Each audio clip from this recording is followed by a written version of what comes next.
Greetings, friends of liberty. Blessed is it to live in an age of freedom.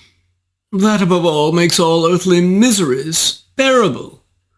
The waste in the streets, the necessity to protect oneself from ruffians on the highways, the corruption in the ministries, and the prevalence of infanticide and mistreatment of children, all made bearable when we in England are free and at liberty to improve conditions by alleviating these harms as our civilization advances. We see this love of freedom more and more throughout the world today, in the striving of those Americans who have received considerable sympathy from England for their own magnificent constitution, very much in the image of the father of liberalism himself, John Locke. We see that love of freedom when we look to the island of Saint Domingue today, rebelling as we speak under the leadership of their general, Toussaint Louverture, to overthrow the typical Gallic arrogance of their French slave drivers and overlords. And we shall see it, I suspect, in looking southward to the countries below the isthmus sooner or later, a blow struck for national freedom against their masters, whether of Spanish or Portuguese origin, all part of that Papist peninsula.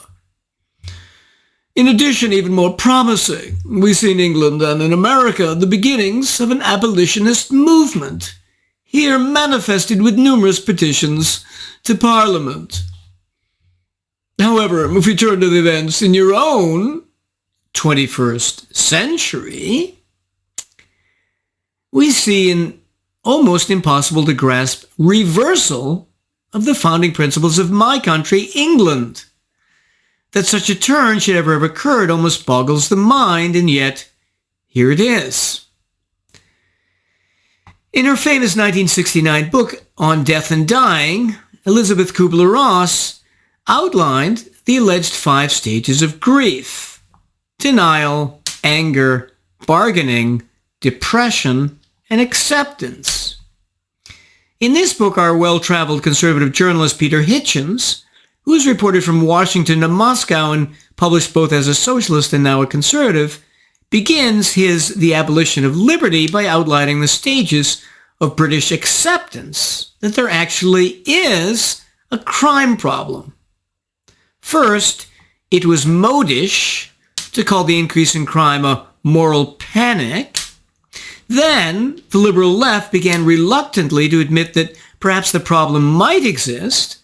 And finally came the seemingly simple slogan, tough on crime, tough on the causes of crime, which the Labour Party used to suggest that it had grown out of its anti-police phase. One aspect of the problem lies in the bikini effect presentation of the official crime stats, which are significant sometimes more in what they cover up than reveal. So, for example, the actions on the street of the selfish, the loud, the oafish, the inconsiderate, and the bully often go unrecorded or are dismissed as petty by police, which shows how little they understand the real concerns of citizens. A second aspect of this underreporting is that many crimes of the 19th century, which were reported then, aren't even reported now. As Hitchens says, if late 20th century standards of policing and sentencing had been applied in Edwardian Britain, the prisons would have been virtually empty. One of his initial points is that the frequency of crime in the 19th century and first half of the 20th was extraordinarily low. The number of total crimes, for example, with half the population of today, was 103,000 in 1921, but over 5 million in 2001. Of course, 1921 was when poverty was much worse than today, so we can forget the notion that poverty causes any significant crime. Indeed, one might seriously ponder whether well-meaning state intervention to improve the lot of the poor can actually lead to increased crime. Partly this increase in crime and incivility is due to the fact that the police previously had no problem in roughing up the bad guys, which intimidated them, and which showed the criminals who was boss. Today, instead, it is the criminals who rule many parts of Britain with boot and fist. Intimidation of witnesses and juries makes a mockery of hundreds of trials each year, while ensuring that many crimes are never prosecuted at all. A few innocent people went to prison under the old rules. Too few guilty people go there now. A list of many of the changed practices of the police would show the following. A. In some cases, complaining citizens, here a woman of car vandalism, were admonished by police that the criminals, too, could be considered victims.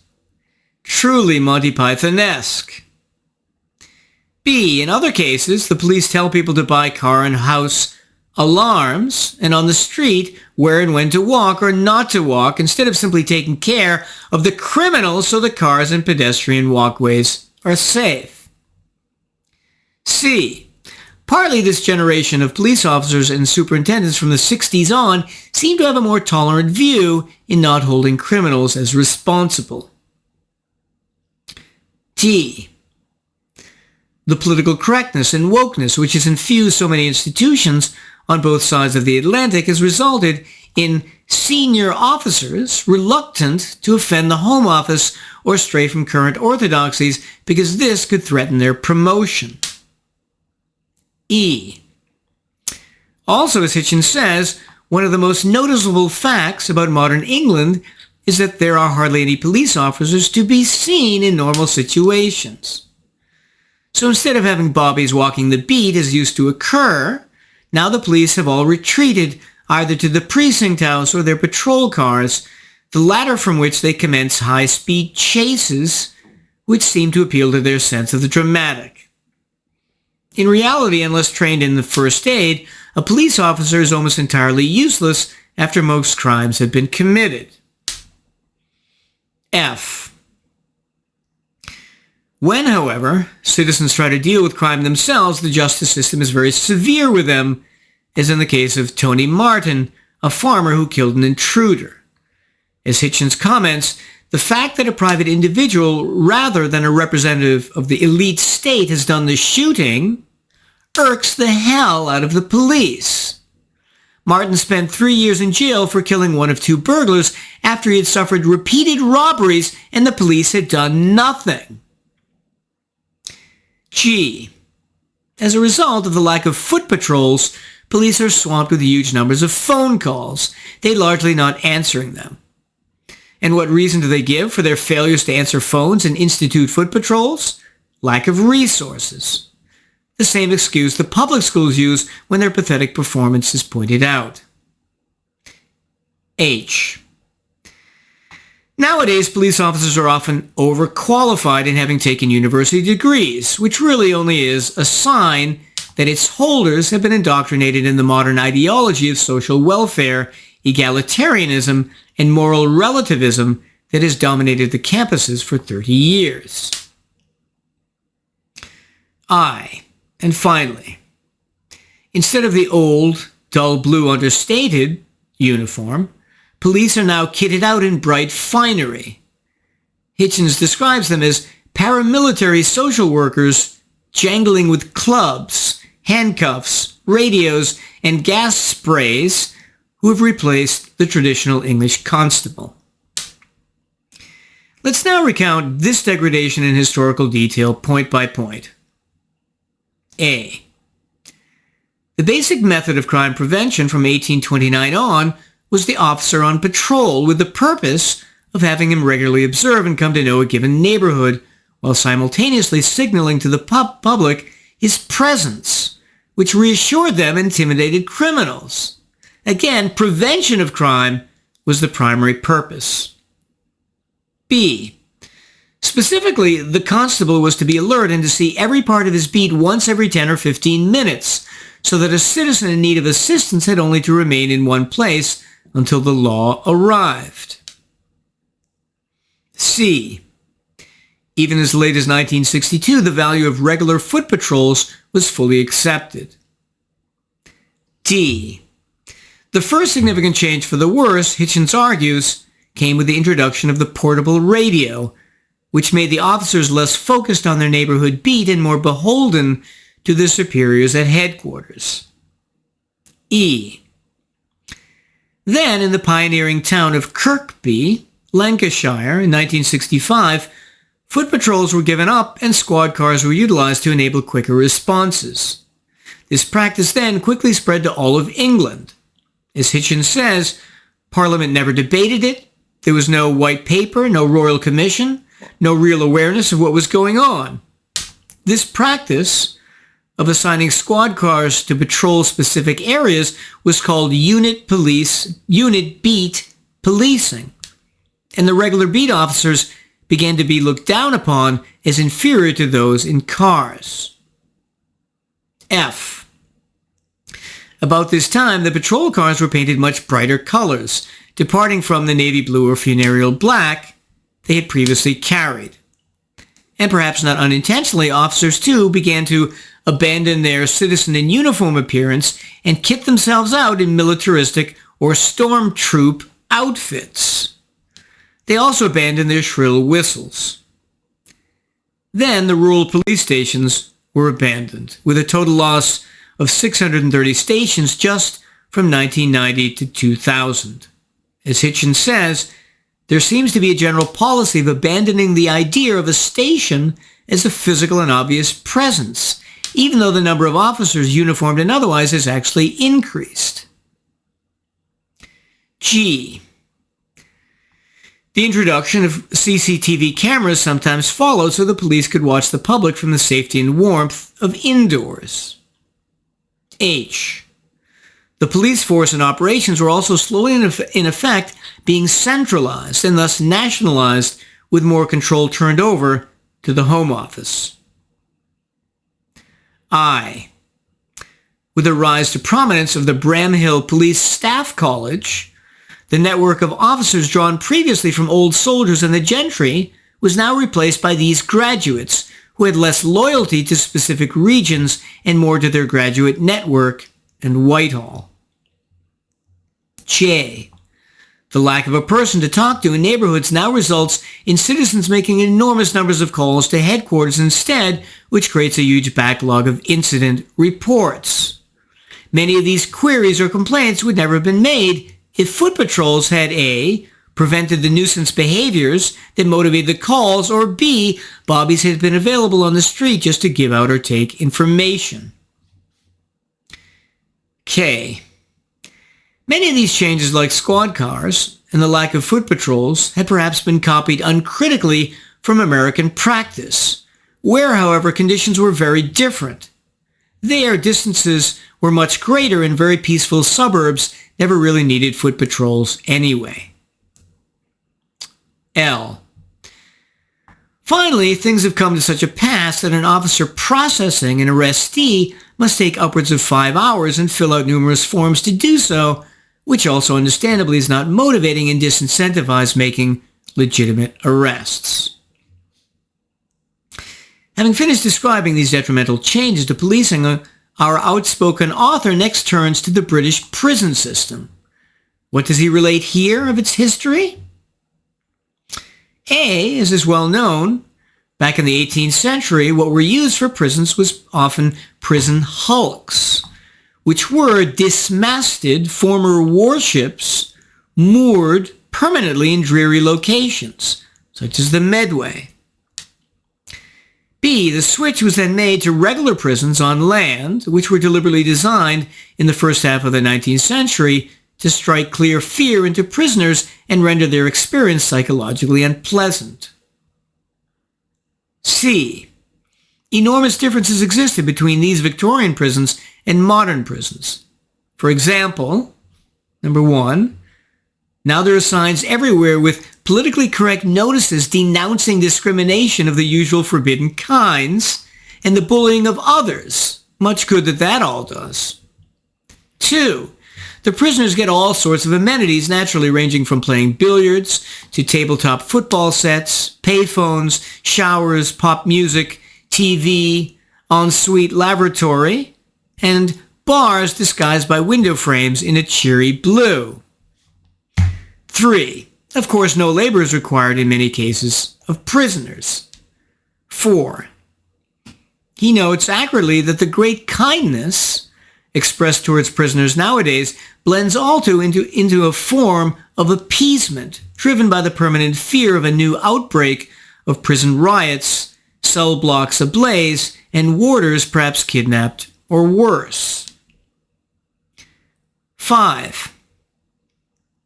He stresses the importance of the publication in 1922 of English Prisons Today, a book by Fenner Brockway and Stephen Hobhouse, which led to serious prison reform and which describes in great detail the bad treatment of conscientious objectors to the World War I draft and to suffragettes. 6. As he describes at length, prisoners during the 20th century received a progressively more present treatment. A. They were allowed to talk in general in 1898 and to talk in workshops in 1922. B. Floggings, even with a birch whip, were more or less eliminated by the 1920s. C. Parole was introduced after 75% of the sentence was served. D. Prisoners were allowed close contact with wives. E. Civilian clothing was allowed during transfers to avoid prisoner embarrassment. F. The death penalty was abolished, which made controlling some hardcore prisoners more difficult. G. Some insane asylums were closed, which made management of these prisoners harder. And H. Prisoners were released early and now are tagged with electronic devices. 7. Partly as a result of all this coddling, prisons actually became more violent because criminals saw they could manipulate conditions with no bad consequences to them. So having surveyed his two excellent treatments of the history of policing and prison reform, we now come to the biggest flaw in his book, his understanding and treatment of the drug war. He thinks, for example, that the war on drugs, if it was ever fought, was lost in the late 1960s when the authorities stopped disapproving of them. The struggle against narcotics is a moral crusade, or it is nothing. This is absurd, and the same faulty reasoning that led Americans to the prohibition of alcohol from 1920 to 1933, which was an utter disaster, killing many drinkers with bad liquor or rendering them blind, raising the levels of violence in American cities, and fostering the growth of organized crime. In America, the murder rate dropped in half in the 12 years after Prohibition was repealed. All this he simply denies, saying the parallel is false. But the reality is that the law won't be respected if the law doesn't respect citizens in their rights. You would have thought he would have got that. Drug prohibitions violate the fundamental sovereignty of human beings to do what they want with their own bodies. What does he think living in a free society means? The great political thinkers of the 18th and 19th century understood this in the nature of freedom and didn't try to use the law for purposes for which it cannot work. He believes, in addition, that cannabis is harmful, saying, "Those who believe cannabis to be harmless gravely increase this risk. They themselves have led successful and prosperous lives, and they believe that because such drugs did not harm them, they will not harm others." But this is Nancy Reagan levels of irrationality. First of all, cannabis generally is harmless, and secondly, the point of the law is not to prosecute those engaging in potentially harmful actions anyway, since otherwise we would outlaw rock climbing, smoking, and drinking alcohol. Thirdly, he denies the medical benefits arising from Mary Jane as well, such as for those suffering from glaucoma, nausea from chemo, and other conditions where appetite stimulants are needed. He imagines that a strongly enforced law against cannabis would actually protect children from pressure to join the drug culture. But the history of America and the West show the exact opposite effect.